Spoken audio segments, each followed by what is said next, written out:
আসসালামু আলাইকুম। আমরা আজকে অনেক দিন পরে পাপার সাক্ষাৎকার নিচ্ছি। পাপা, তুমি কেমন আছো? হুম, বের করতে গেছিলা আজকে? বের করতে গেছিলা? এই যে জানালা খোলা আছে তো, জানালা খোলা আছে, বাহিরে টেম্পারেচার কম, তাও তুমি ঘরে কেন? হ্যাঁ, তুমি না বন বন বিড়াল হয়ে গেছিলা? হুম, বন বিড়াল থেকে তুমি আবার এখন গৃহপালিত বিড়াল হইছো? হুম, ও বাবা, ও বাবা,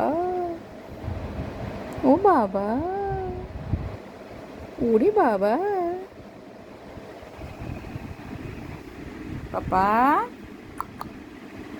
ও পাপা।